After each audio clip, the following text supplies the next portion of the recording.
Hey, this is Wes with Sharp Roofing. Why roof maintenance? Here's a perfect example.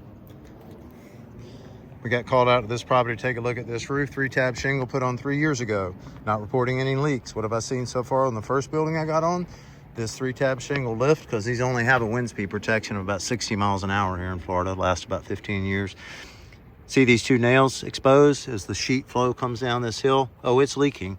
Just no one's reported it yet. Hadn't got through the installation. The plywood will wick it up like a sponge. Here's the other oddball, and I found one of these on the other side, is somebody drove nails up from the inside out. Okay, and then also there's about 10 places where we see the roof, when it was installed, they didn't keep the nails real flat when they drove them in. They didn't drive them in far enough, and they're cutting through the shingle already. Same thing, sheet flow, water comes in. It is leaking, just no one's reported it, hadn't got through the installation, or the plywood's wicking it up until it's rotten and then it drops it in. This is why roof maintenance is a great idea.